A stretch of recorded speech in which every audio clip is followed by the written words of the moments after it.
Атазаң деген негізгі құжат қой. Оның әрбір бабы, оның әрбір бөлімдері кәдімгідей еліміздің тарихымен, еліміздің мәдениетіменен, оның экономикалық жағдайымен, халқымыздың өмірімен тығыз байланысып жату керек. Бұл басты құжат. Ертең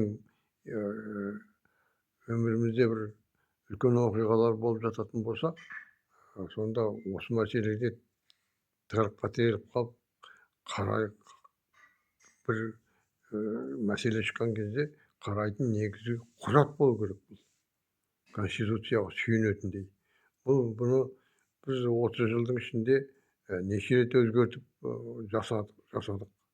Болмайды, өзгерте беру деген болмайды. Әр президент келген сайын өйтіп өзгерте беретін болса, бізде даму да болмайды. Ешқандай бір мына жаққа да ауып кетіп, мына жаққа бір ауып кетіп, ойбай, мынау қателесіппіз деп. Ертең Тоқаев ауысып кеткен кезде үшінші президентке ойбай, Тоқаев деген дұрыс жасамапты, ойбай, біз былай жасайық енді деп. Тағы да бір конституцияны қабылдайық, онысы болмайды деп жүрсе, онда бүкіл әлемге күлкі боламыз ғой. Ұят болады ол. Көп адамдар айтады, ана Американың, ақш-тың конституциясы 300 жылда ешқандай көп өзгеріске ұшырамаған. Соны сақтап келе жатыр деп. Сондай болу керек біздің конституциямызда. Ата заңымыз. Енді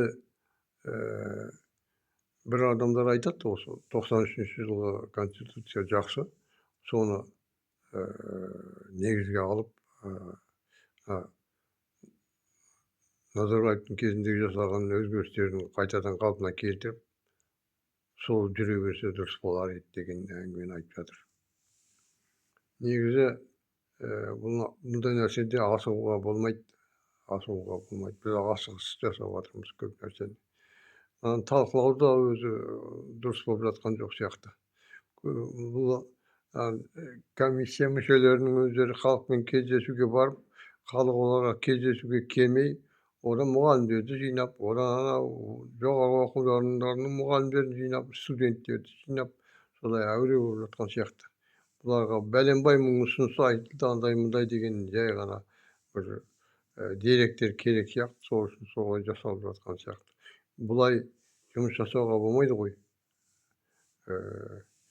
Біз не үшін жасап жатырмыз? Өзіміз үшін жасап жатырмыз, халқымыз үшін жасап жатырмыз. Сол халыққа араласу керек, халықты араластыру керек, халықпен жұмыс жасаудың жаңа бір формаларын нету керек, қарастыру керек.